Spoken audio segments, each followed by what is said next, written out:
Okay, what we're gonna look at is the last one. And this one, it really deals with trade. And at the beginning of the year, we talked about comparative advantage, like that was the first thing, and then it came back with international trade. And you should probably see that on those long essays, it deals with trade, fiscal policy, monetary policy. So, one of the things that we were looking at is that a country's balance of trade, they deal with transactions, which we saw in their current account, in their financial account, which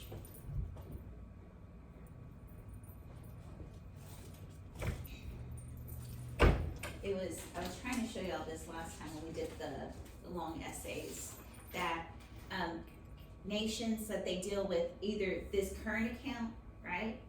And so we know that this could be in a surplus, but that means that that nation would export a lot. So America is not that nation. We import a lot, so we have a trade deficit here.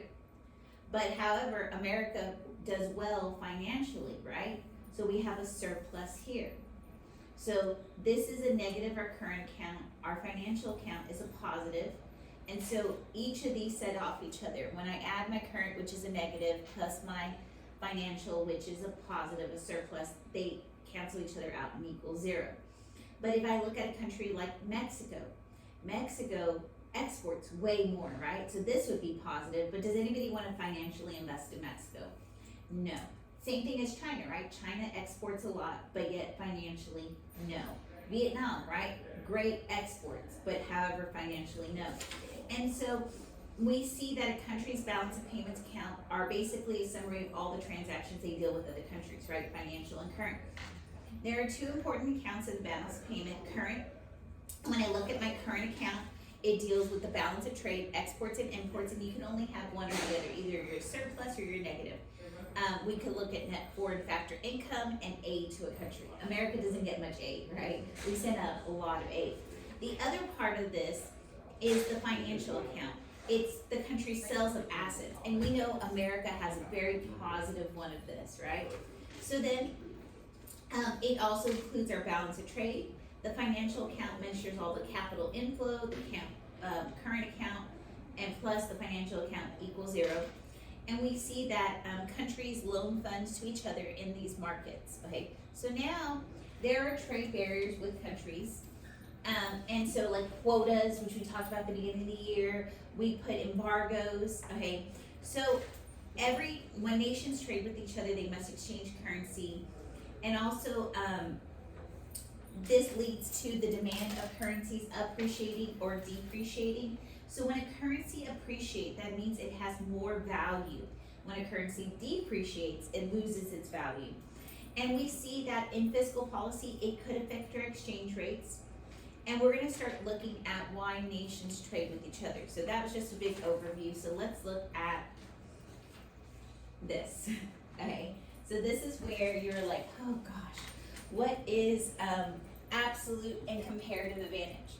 So when I look at absolute advantage, I'm looking at the country that can produce the most of an item, okay? And when I look at comparative, that's when a nation can't produce, I thought I was gonna start finding her out, can't produce as much.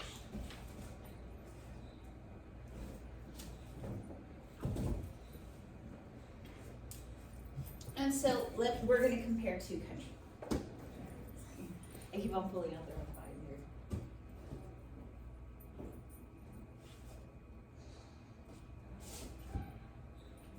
binder. I'm just gonna put numbers. So I have two countries. Let me just get a post-it out versus trying to find what I have. Okay. I have the US and I have Mexico. And both of these countries can produce two things. They can produce t-shirts and, I don't know, cookies. T-shirts and cookies. Okay, the US can produce 10 t-shirts and 5 cookies.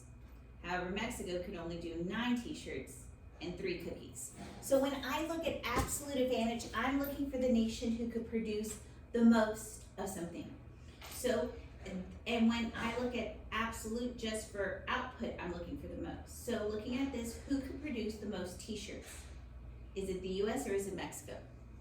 The US most definitely. They have the absolute advantage in t-shirts. Well, let's look at cookies. Who has the absolute advantage in cookies? The US, right? But can the US do both? No, because we know that what we do in trade comes back to this chart, the PPF, right? Here is the US. They could do 10 t-shirts, right? But they could do 0 cookies. And so when I know with cookies, which is on this axis, they could do 5 cookies or 0 t-shirts. And we know that this is an increasing opportunity cost. And so either they're gonna do all t-shirts or they're all gonna do all cookies. And so we know that they can do a mix of goods, right? And that's what the trade-off is here. Or we know that this curve can push out if they do trade with another nation. And so that's why nations trade with each other, so we could get more goods produced and our PPF could go outwards. So the way to determine trade is by determining the comparative advantage. And in order to determine which nation has a comparative advantage, we have to do some math. And this is what you're asking, right? So how do I do the math? Well, first off, I'm always going to divide by the lowest. So I'm going to divide by 5 over here. I'm going to divide by 5 over here. That's going to give me 2, and that's going to give me 1, right? So I know per every 1 cookie, the opportunity cost of t-shirts is 2. Okay, so then I'm going to divide by 2 again. 2 divided by 2, that gives me 1, right? 1 divided by 1/2, that gives me 1/2. So I know per every 1 t-shirt, the opportunity cost is half a cookie, okay? And we always have to set it up in terms of 1. And this is the chart. You're like, I can't remember how to do it, but now it is, right? So now over here, I need to figure the opportunity cost. So I'm going to divide by 3. That gives me 3. 1. For every 1 cookie, they give up 3 t-shirts. Then I divide by 3. Per every 1 t-shirt, they lose 1/3 of a cookie. So the reason why we box these up is for terms of trade. So I know when they're trading 1 cookie, they need to be trading 2 to 3 shirts. And per every 1 t-shirt, they need to be trading 1/3 to 1/2 cookie. Because like if Mexico says, we want 4 shirts, well, can the US give them that? That's too much, right? And so when I look at who has the comparative advantage, I want to see who loses the least. So when I look right here, the US loses 2 shirts. However, Mexico loses 3. So who should do cookies? The US has the comparative advantage in cookies, while Mexico has the comparative advantage in t-shirts. And there's one easy way I could do this if I didn't want to do all this math, but I had to do the math just to be able to determine terms of trade. There's one easy thing I could do. I could come over here and I could take 3 times 30. That gives 3 times 10, that gives me 30, right? Okay. Or I could come here and do 5 times 9, which gives me 45. Which one is the biggest number? That's the comparative advantage. That's a simple cheat, okay? But you can't always do this simple cheat if you need terms of trade, okay? And it's gonna be the opposite with an input question. So do you wanna go over input? Okay, so we're gonna go over input. When you do the chart, you first divide by the little number and then by the big number? Okay. This is an output question, okay? So let me do an input question, okay? Output, I want the most production. So I knew the most production was right here, okay? You want to post it? Yeah. Okay, so now let's look at an input. I have US and Mexico again. And I'm gonna look at labor, okay? For t-shirts and cookies, for t-shirts and cookies, okay? For the US to do t-shirts, it takes 50 hours. For them to do cookies, it takes 10 hours. For Mexico to do t-shirts, it takes 90 hours. Okay? For them to do cookies, it takes 30 hours. Okay? So who could do it in the least amount of hours? So this is an input. In an input, I want to use the least amount. of a resource. So looking at t-shirts, who could do it in the least? The So they have the absolute advantage, okay? When I look at cookies, who could do it in the least? US. So they have the absolute advantage, okay? But great, can they do both? So on this one, it's really simple on how to figure out who should specialize. What I'm gonna look here, it takes 50 hours and it takes them 30 hours. That's gonna give me what? 80, right? It takes 90 and 10, that's 100. So which is the least amount of resources, the 100 or the 80? So there we go. That's who should do what? That's who has the comparative advantage, okay? You may need to determine what is the opportunity cost, and that's really easy to do. All you do is divide by 10, right? So per every one cookie, it takes them 5 hours of the other. And then I do it in the reverse, right? 1 1/5. If I needed to figure out the opportunity cost, so per every one t-shirt, their opportunity cost is 1/5 of that. And then I would do the same over here. This would give me 1, this would give me 3, right? So per every one cookie, 3 hours here. Per every one, it's 1/3 if I had to do the opportunity cost. But do you get how to do the input one? Okay, so let's look at the absolute advantage. Okay, so there's two different things between absolute and comparative. When I look at absolute advantage in output, it's who can produce the what? Most.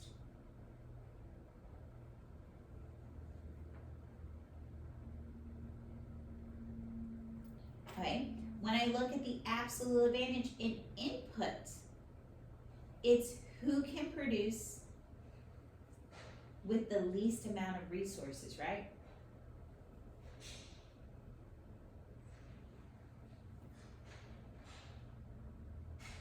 Alright.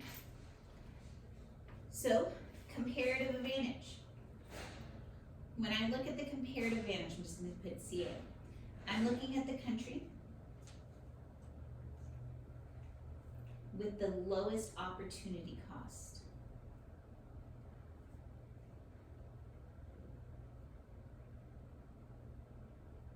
Right? And that's when I determine who has the comparative advantage. They lose the least, right? And so when I come back here, when I was looking at these cookies, right? Well, the US should definitely do cookies because they only lost 2 t-shirts, right? They lost the least. However, Mexico lost more, so that's why they had to do the shirts. Okay? Does it make sense now? Okay. So, how is comparative advantage determined? Well, we just did that, right? Here's the map. This is how I determine comparative advantage. I know these are reciprocals, but I had to do the math so I could get down to the terms of trade, right? So when I come here for cookies, I know the US is losing 2 shirts. However, Mexico's losing 3. Who lost the least? It's the US, right? Mexico's losing a lot more. And that's why the US has a comparative advantage in cookies. Okay, so do y'all get that one? Okay, so now let's look at the next one. What is the difference in these trade barriers? A tariff is just a tax. A quota is a set number. A subsidy is money given to help a producer.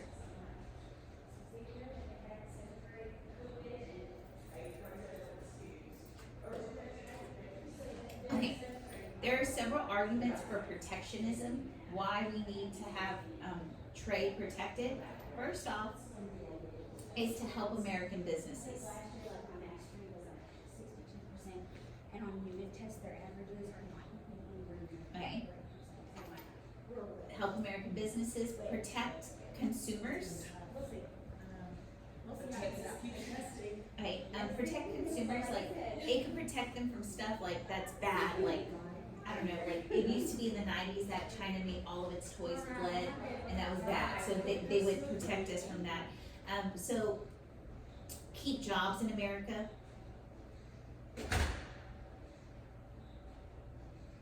And quality. Right? So arguments for free trade. Well, prices go down. It helps like us be cooperative with other nations. It creates goodwill.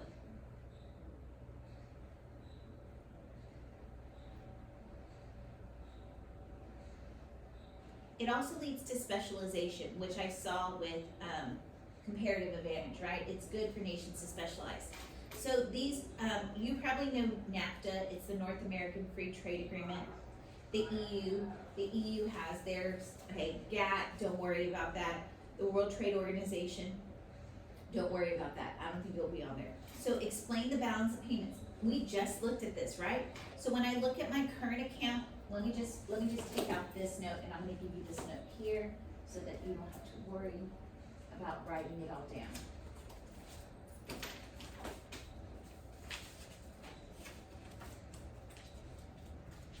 I just had it, I showed it to you.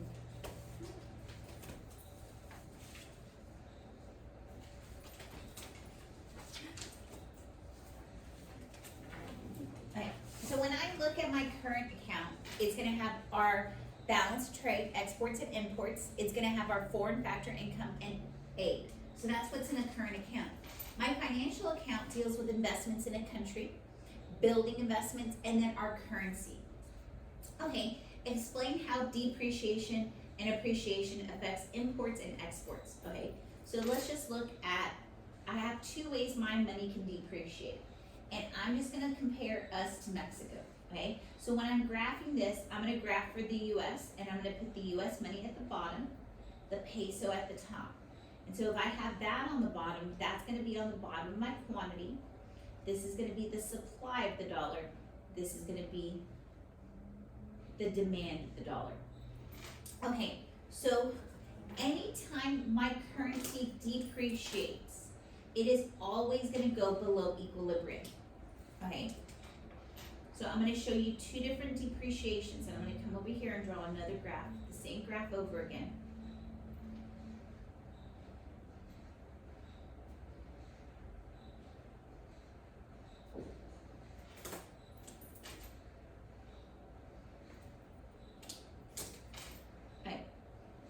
Let's just look at the demand, like people from Mexico do not want to trade with the US, okay?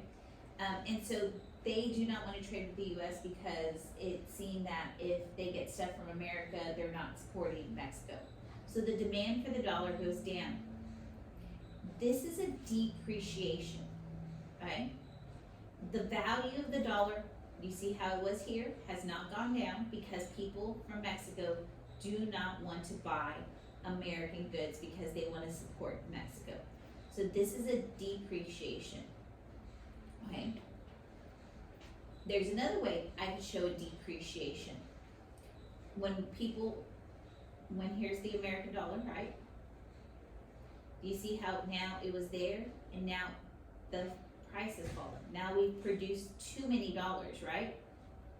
And so when we produce too many dollars, the value of the dollar goes down. And so with the stimulus, when our government put more money out there, that led to more money in America, right? And so that was depreciation of the dollar, okay? So I can see this with Russia, right? No one wants to buy from Russia because of the current war.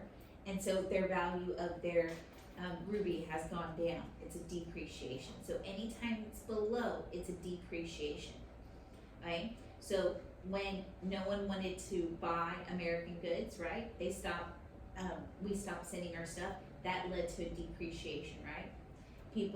We had too much money, right? And that led to a depreciation. Now I can see an appreciation. We're just gonna do this with the dollar again.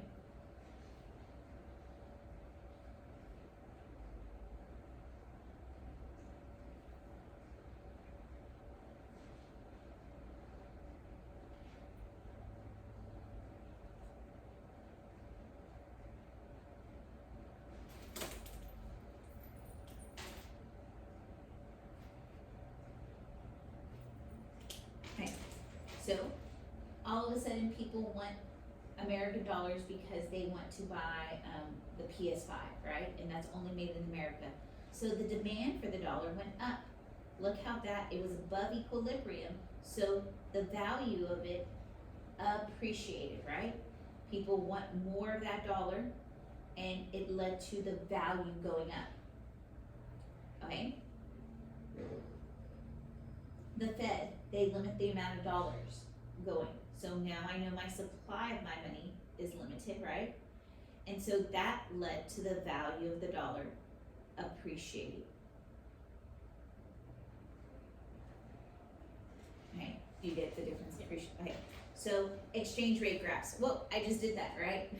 Okay, PPC and comparative advantage, I kinda did that earlier, right? I said, look, here's these numbers, right? For the US, they could produce 10 t-shirts, or they could produce 5 cookies, right? And what I did in comparative advantage translates to my PPC, which was in my first review, right?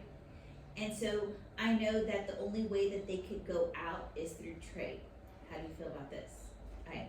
So when you do the graph, is never gonna be two countries in the same one? No, so then I would put Mexico down here, and Mexico, how many t-shirts can they do? 9. And how many cookies can they do? 3. And then that's how their PPC, and it bows out because our t-shirts and cookies interchangeable? No, it bows out because that's an increase in opportunity cost. How do you feel about the review? So now let's look at some multiple choice. Which of the following would most likely cause an increase in their international value of the dollar? So if we had higher interest rates, if our interest rates go up, do people want our dollar? Yeah, that's true. They lower the government, no. Higher interest rates abroad, no, that would depreciate it. Expansionary monetary policy, too much money, the value of the dollar goes down. Reduced inflation, nope. We said A. Okay? Assume that Canada consumers increase their demand for Mexican financial assets. Okay? How would international supply of the Canadian dollars and the value of the peso relative to the Canadian dollar and Canadian next exports to Mexico change? So I'm gonna have to do 2 graphs, right? I'm gonna do one for Mexico. I'm gonna do one for Canada. Over here, I'm graphing for the peso. So the peso's on the bottom and Canada's money's on the top. I don't know what it's called. Peso's on the bottom. So this is the supply of the peso, the demand of the peso. So looking at this, it said assume Canadian consumers increase their demand for Mexican financial assets. I don't know, they wanna invest in Mexico, right? Which a lot of people do today. They wanna go into Mexico and they wanna buy, like in their like travel sectors. They wanna buy a lot of that financial stuff. So this, I'm gonna move my demand curve, right? What's happening to the demand for the peso? Is it going down or is it going up? It's going up. So it's gonna go to the right. So the demand for the peso has what? Appreciated.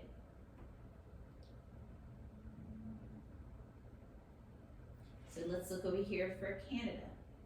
I'm gonna draw for the Canadian dollar. Well, these people, they wanna take their Canadian dollars, right? And get what? Pesos. So they're gonna supply, right? So they're supplying it, so which way is my curve gonna go for the supply?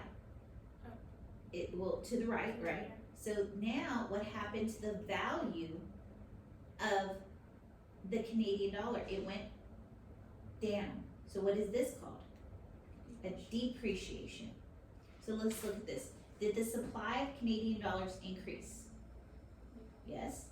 Did my value of my peso increase? Yes, okay, so now I can eliminate C, D, E. So now let's look at this one. Did Canadian net exports increase?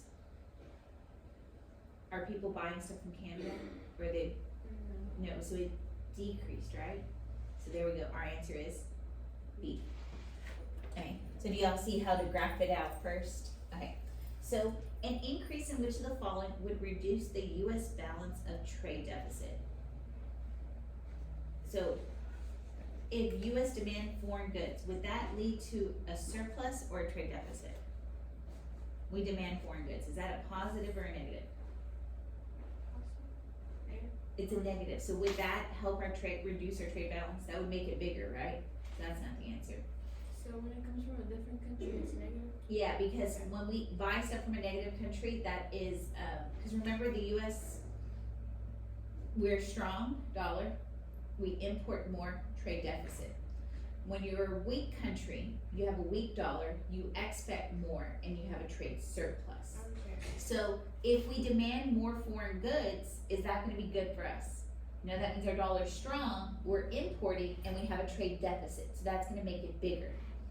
The US rate of inflation compared to other countries, well, the value of foreign currency relative to the US dollar. The US interest rates compared to other, which will increase the following, reduce the US balance of trade deficit. So we said no to that, right?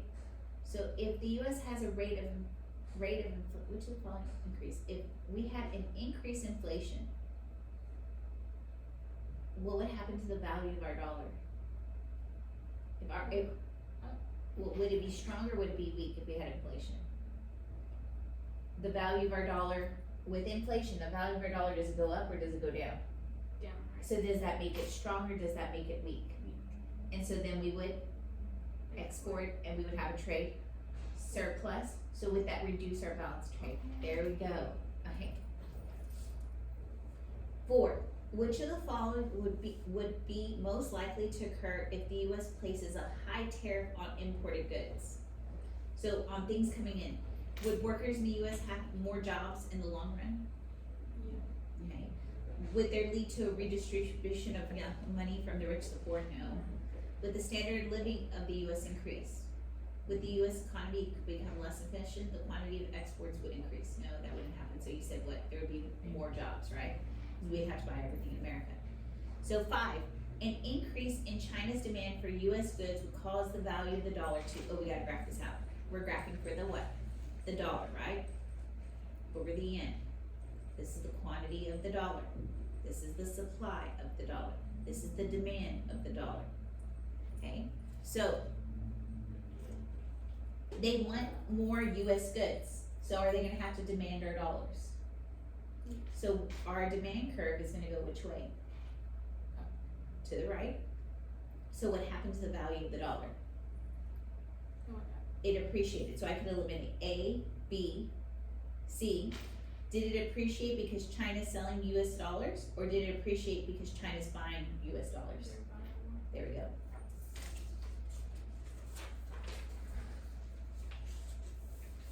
Alright, let's try. These are some free responses that are short. It says, assume the US and France are the only 2 countries in the world that there's an exchange rate between. And these 2 countries' exchange rate is flexible. Suppose there's an increase in the US demand for French goods.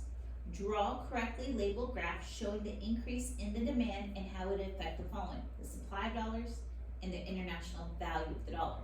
So I'm gonna come down here. What am I graphing for? I'm graphing for the dollar. So I'm gonna put the franc over that. And if you didn't know what it is, you could just put France, okay? But I'm graphing for the dollar.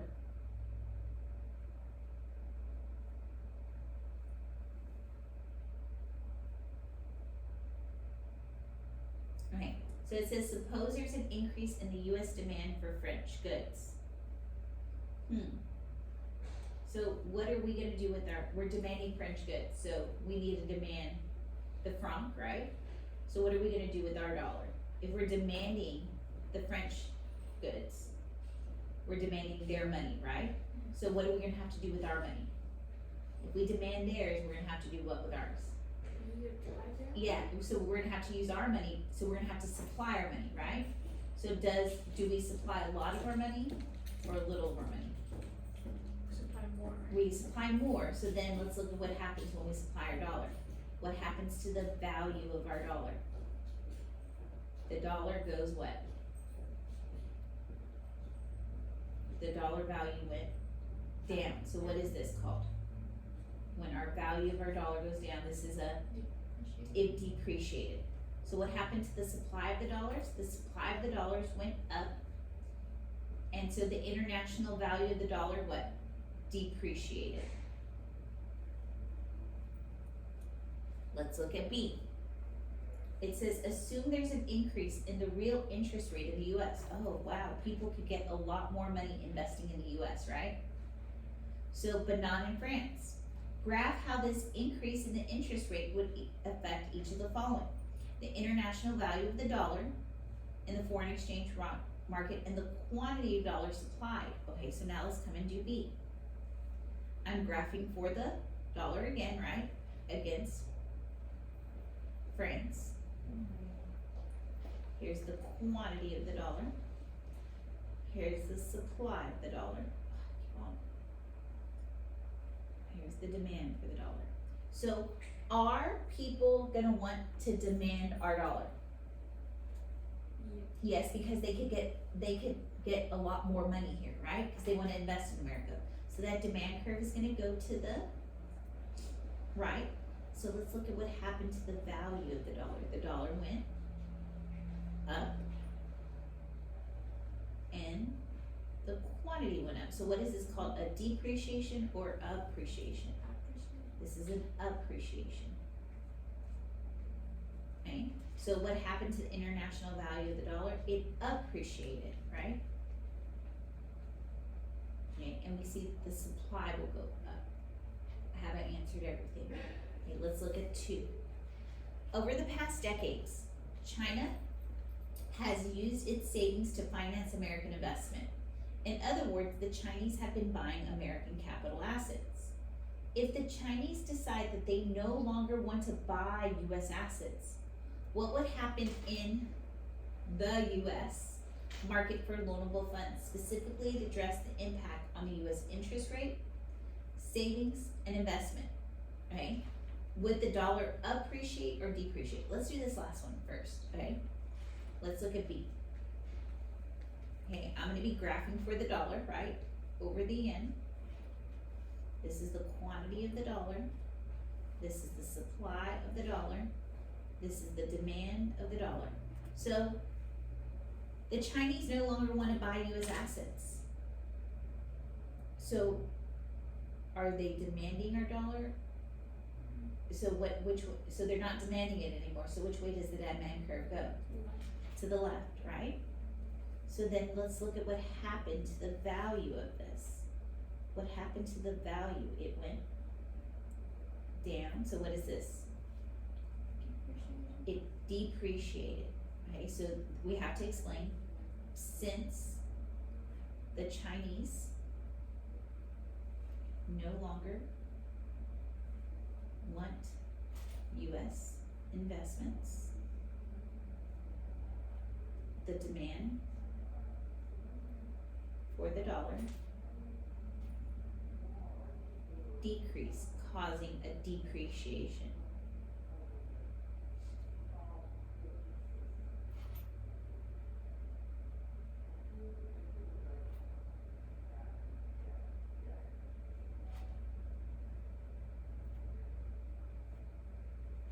Okay, so I've done the second part, right? So now, the Chinese people, do you think they don't wanna hold on to the dollar, right? So they're giving us back our dollar and they're getting their yen. So now let's look at A. If the Chinese decide they no longer wanna buy US assets, what will happen to the market of loanable funds? Well, do they want any of our loanable funds anymore? Okay, so let's graph this. A. This is the interest rate. This is the quantity of loanable funds. Here is the supply of loanable funds. Here is the demand for loanable funds. Okay? What's gonna happen to our demand of loanable funds if the Chinese no longer want our loanable funds? It's gonna go to the left, so here's my demand of loanable funds.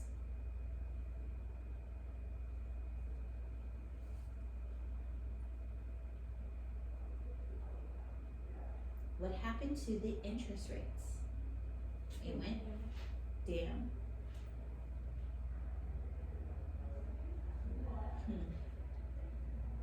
Man. What's gonna happen to US investments? If people demand less of our loanable funds, what's gonna happen to investments? They're gonna decrease.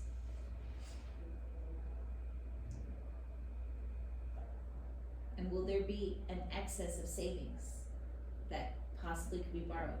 here's where my potential savings is, right? So there's gonna be an excess of savings in America. Because is anybody demanding them? No, and so that's what we have, this, you see, this is a shortage right here, that we have that extra amount that people could buy. Okay, we're done with this one, how do you feel? Better. Better? Okay, so,